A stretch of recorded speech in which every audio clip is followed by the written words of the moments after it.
Hello guys, good morning to all of you. This is Magiraj here and now you are watching my YouTube channel Physics Funda by Maggie Sir. So please subscribe my YouTube channel and press the bell icon first for updating me with you forever. And now we are going to get discussed about the Van de Graaff generator. Okay?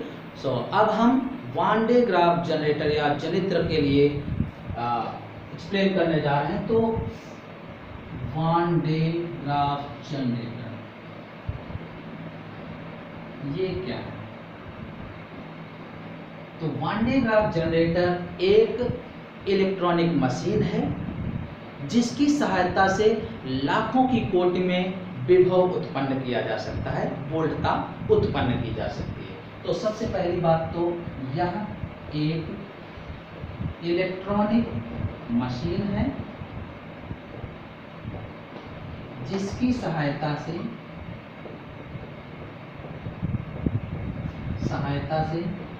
लाखों की कोटि में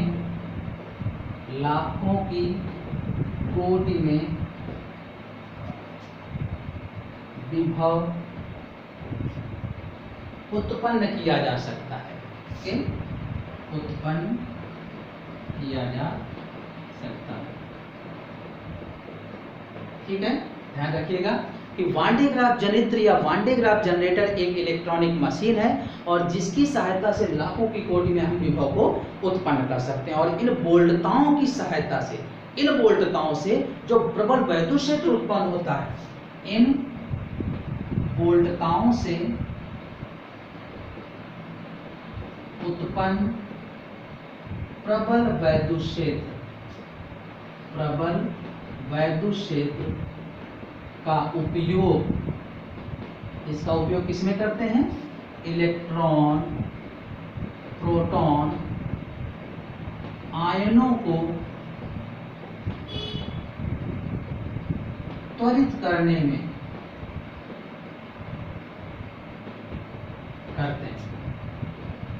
किया जाता है. ध्यान रखिएगा, इन वोल्टताओं की मदद से जब ये प्रबल वैद्युत क्षेत्र उत्पन्न होगा तो उस प्रबल वैद्युत क्षेत्र का उपयोग किसमें करते हैं? इलेक्ट्रॉन, प्रोटॉन और आयनों को त्वरित करने में. तो जब ये त्वरित होंगे तो क्या होगा? जिससे, ठीक है, इसके फलस्वरूप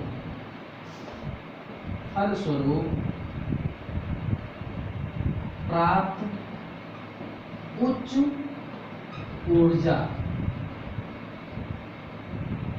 यानी इनको जब त्वरित करेंगे तो क्या होगा? उच्च ऊर्जा प्राप्त होगी. ठीक है ना, उच्च ऊर्जा प्राप्त होगी. और इनका उच्च ऊर्जा का उपयोग किसमें करते हैं? इसका उपयोग लघु स्तरीय द्रव्य की संरचना में,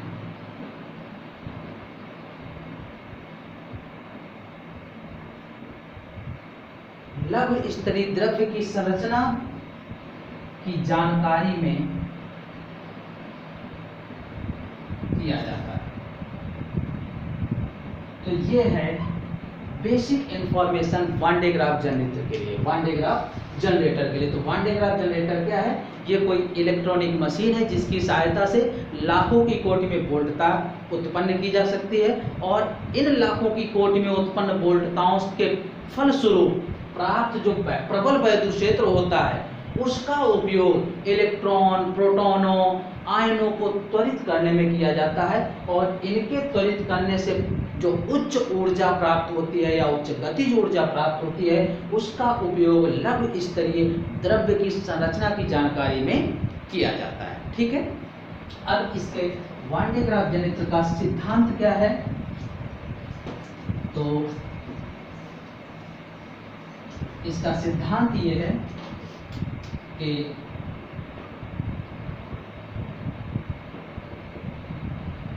किसी स्रोत से आवेश का छिड़काव, किसी स्रोत से आवेश का स्प्रे या छिड़काव.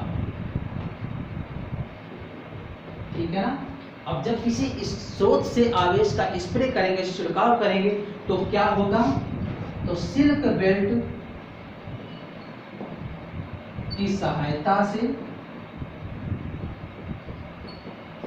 आवेश का धात्विक गोले की सतह पर समान रूप से वितरित होना, इसी को बोलते हैं कोरोना डिस्चार्ज।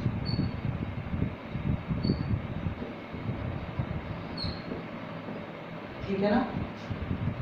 यानी किसी स्रोत से प्राप्त आवेश को सिल्क बेल्ट की सहायता से किसी धात्विक गोले के केंद्र पर पहुंचाना और केंद्र से फिर उसकी सतह पर समान रूप से वितरित करना, ये होता है इसका सिद्धांत, जिसको हम शॉर्टकट में कोरोना डिस्चार्ज बोलते हैं। ठीक है ना। तो ये इसका सिद्धांत हो गया। अब हम इसकी क्रियाविधि को समझते हैं, ये कैसा होता है। तो वान डे ग्राफ जनरेटर में देखिएगा, ये एक धात्विक गोला होता है, ये है धात्विक गोला, और ये कई मीटर की कोटि का होता है, कई मीटर की कोटि का धात्विक गोला होता है, जो दो अचालक स्तंभों की सहायता से टिका रहता है। ऐसा, ये एक स्तंभ है P फर्स्ट और ये स्तंभ है P सेकेंड। ये क्या है? अचालक स्तंभ है। अचालक इसलिए लगाए जाते हैं ताकि इसका आवेश इस पर पुनः आने ना पाए, ध्यान रखिएगा। अब इनमें ये इसका केंद्र होता है और ये यहाँ पर दो घिरनियाँ लगी रहती हैं और इन घिरनियों में ये सिल्क बेल्ट लगी रहती है, इसको बोलते हैं सिल्क बेल्ट। और आप जानते हैं जब ये घिरनियों में P1 और P2 में ये घिरनी चलेगी, सिल्क की है तो सिल्क को आप पता है कि जब रगड़ते हैं तो आवेश का स्थानांतरण करता है, ठीक है ना। तो इस वजह से ये स्रोत है आवेश का और यहाँ से इसका छिड़काव करते हैं स्प्रे, ठीक है। तो ये सिल्क बेल्ट जो इस पर घूम रही होती है दो घिरनियों पर, इसकी सहायता से ये गोले पर पहुंच जाती है, गोले के केंद्र पर। और आपको पता है कि जब किसी धात्विक गोले के केंद्र पर आवेश दिया जाता है तो केंद्र पर न रह करके सतह पर समान रूप से वितरित हो जाता है, ठीक है। तो ये और बचा हुआ जो आवेश है पुनः पृथ्वी पर आ जाता है। इस प्रक्रिया में लगभग 3 × 10⁶ वोल्ट प्रति मीटर का वैद्युत क्षेत्र तथा विभव 6 या 8 लाख वोल्ट की कोटि में उत्पन्न होता है, ध्यान रखिएगा। ये तो वान डे ग्राफ जनरेटर क्या है? इसमें कई मीटर कोटि की एक धात्विक गोला होता है जो दो अचालक स्तंभों P फर्स्ट और P सेकेंड की सहायता से टिका होता है। इनके बीच में दो घिरनियां P1 व P2 लगी होती हैं जिनके ऊपर सिल्क बेल्ट या सिल्क का पट्टा लगा होता है। और हम जानते हैं कि सिल्क जब रगड़ा जाता है तो ये आवेश का स्थानांतरण करता है। तो जब ये सिल्क बेल्ट इन घिरनियों पर गतिशील है और किसी स्रोत से हम आवेश का स्प्रे करते हैं, छिड़काव करते हैं, तो ये आवेश सिल्क बेल्ट की सहायता से धात्विक गोले के केंद्र पर पहुंच जाता है। और धात्विक गोले की एक प्रॉपर्टी होती है कि ये जो दिया हुआ आवेश है इसके केंद्र पर प्राप्त आवेश गोले की सतह पर समान रूप से वितरित हो जाता है। इस प्रक्रिया में लगभग 3 × 10⁶ वोल्ट प्रति मीटर का प्रबल वैद्युत क्षेत्र तथा लगभग 6 से 8 लाख वोल्ट तक की कोटि में विभव उत्पन्न होता है, ठीक है ना। तो अब हम इसके लिए इसकी गणना करते हैं।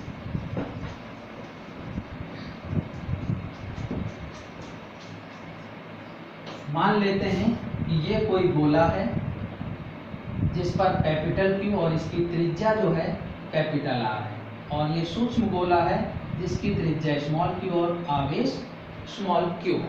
तो देखिएगा वी आर, ये क्या हो गया, यानी बड़ी त्रिज्या वाली गोले पर विभव क्या होगा, तो इसमें खुद के कारण तो विभव होगा और जो दूसरा आवेश है, अरे वो गोला है, उसके कारण भी इस पर होगा। यही प्रक्रिया है, यानी चाहे इस पर निकालें चाहे इस पर निकालें, खुद के कारण होगा प्लस जिसके आसपास है ये उसके कारण भी होगा। तो बड़े गोले पर विभव कितना होगा, तो खुद के कारण विभव 1/4πε0 स्वयं का आवेश और स्वयं की त्रिज्या, प्लस इस आवेश के कारण इस पर विभव, तो 1/4πε0 आवेश स्मॉल क्यू हो गया, लेकिन यहीं पे निकालना है तो दूरी पूरी उपयोग होगी कैपिटल आर।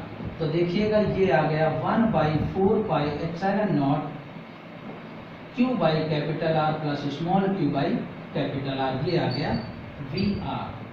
और इसी तरीके से वी स्मॉल आर निकालें छोटे गोले पर, ठीक है, तो ये इस स्वयं के कारण विभव 1/4πε0 Q upon small R, plus इस गोले पर इस आवेश के कारण, तो जब ये आवेश यहाँ तक लाएंगे तो पूरी कैपिटल आर चलना पड़ेगा, तो 1/4πε0 capital Q by capital R, तो ये आ जाएगा 1/4πε0 small Q by small R plus capital Q by capital R, ये वी आर आ जाएगा, ठीक है ना। तो देखिएगा विभवांतर कितना होगा, V = V small R minus V capital R, तो V 1/4πε0 ये है Q upon small R plus capital Q by capital R minus 1/4πε0 capital Q by capital R small q by capital R. देखिएगा ध्यान रखिए, ये बड़े गोले पर है, तो जब बड़े गोले पर विभव निकालेंगे तो स्वयं के आवेश के कारण विभव, तो capital Q by capital are, और इस छोटे आवेश के कारण इस पर विभव, तो छोटा आवेश जब यहाँ तक लाएंगे तो कैपिटल R दूरी चलना पड़ेगा। तो विभव का सूत्र वही V = 1/4πε0 Q अपॉन R, इसी को उपयोग कर रहे हैं, ठीक है, या जनरली आप ऐसे लिख दीजिए क्योंकि ये दोनों ही यूज हो गए हैं, Q dash upon R dash, ठीक है, इससे तो ये आ जाएगा।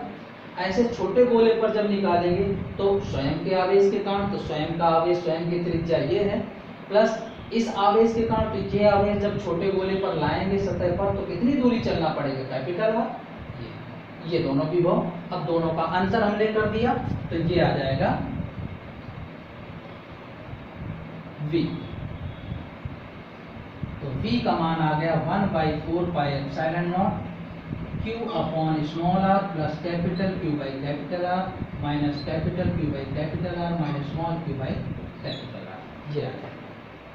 देखिएगा ये capital Q by capital R cancel, V का मान आ गया 1/4πε0 Q common 1 by small r minus 1 by capital R, तो V = 1/4πε0 Q capital R minus small r, इतना आ जाएगा।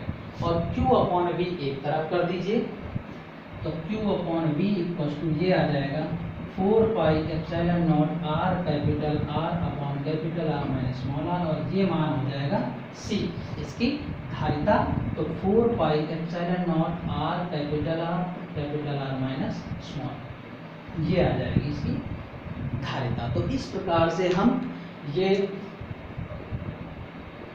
वन डे ग्राफ जनरेटर के लिए गणना कर सकते हैं, ओके।